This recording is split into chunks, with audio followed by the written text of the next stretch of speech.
Hello दोस्तों, आज हम लेकर आ गए हैं आपके लिए एक और नया वीडियो जिसके अंदर हम बात करेंगे एक ऐसे टॉपिक के बारे में जो आपका ट्रेडिंग स्टाइल पूरा चेंज करके रख देगा। इसके कारण आपको बहुत ही हेल्प मिलने वाली है ट्रेडिंग के अंदर। ठीक है दोस्तों, इस वीडियो में हम बात करेंगे कैंडलस्टिक की साइकोलॉजी और उसके बिहेवियर के बारे में। दोस्तों, ये सब जानना हमारे लिए क्यों ज़रूरी हो जाता है, क्योंकि जब मार्केट ओपन होता है और जब हमारा सेटअप बन रहा होता है तो हम ये सब देखे बिना ही ट्रेड ले लेते हैं और उसके बाद क्या होता है, कभी कभी हमारा सेटअप फेल हो जाता है। अगर हम इसका कॉम्बिनेशन में अगर ट्रेड लेवे, हमारा सेटअप भी बन रहा हो, ठीक है दोस्तों, और हम कैंडलस्टिक की साइकोलॉजी को भी पढ़े, उसका बिहेवियर भी रीड करें और उसके बाद अगर हम ट्रेड लेते हैं तो हमारा ट्रेड अच्छे से सक्सेसफुल होता है दोस्तों।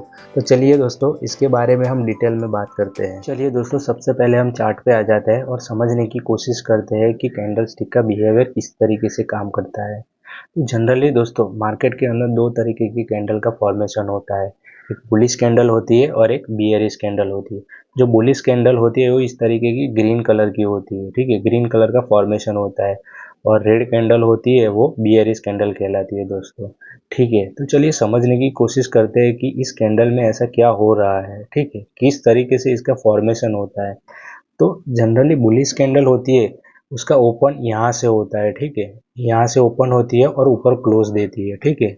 और बियरिश कैंडल में क्या होता है, ऊपर से उसका ओपनिंग होता है और क्लोजिंग उसका नीचे की तरफ होता है, ठीक है दोस्तों। और ये जो आपको पतली सी लाइन दिख रही है वो उसको शेडो बोलते हैं दोस्तों। वो ये इसका हाई होता है और ये इसका लो कहलाता है दोस्तों।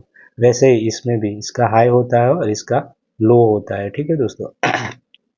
अब एक कैंडल के अंदर ऐसा क्या होता है, तो इस तरीके से इसका फॉर्मेशन होता है।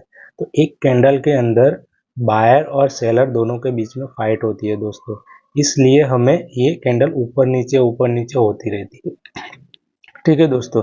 जैसे कि लाइव मार्केट होता है तब आपको दिखाई देता होगा कि एक कैंडल कितने कितने टाइम ऊपर नीचे होती है।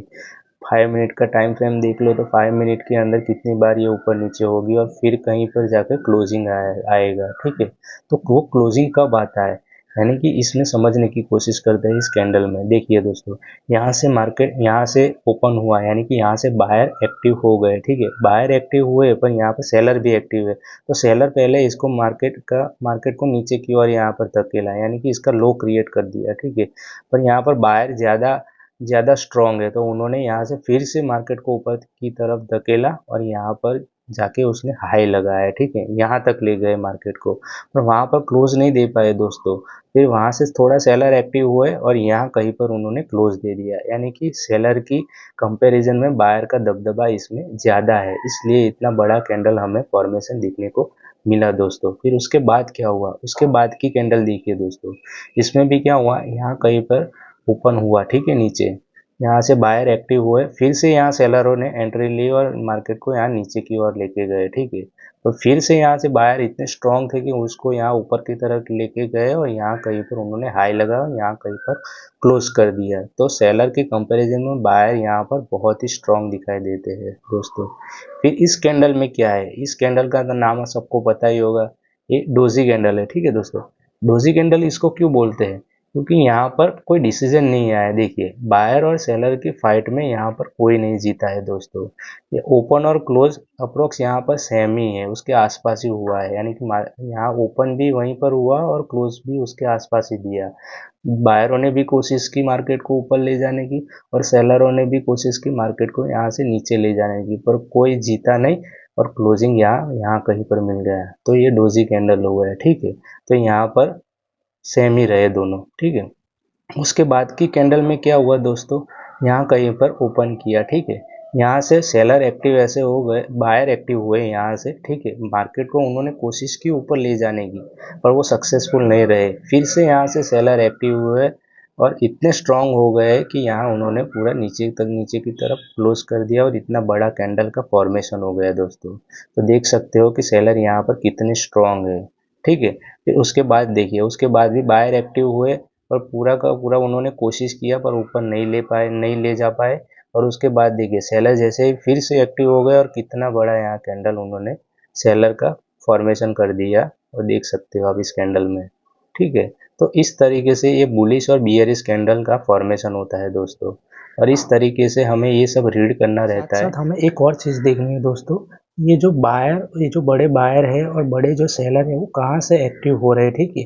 तो वो जगह हमारे लिए सपोर्ट और रेजिस्टेंस का काम करेगी दोस्तों, ठीक है दोस्तों।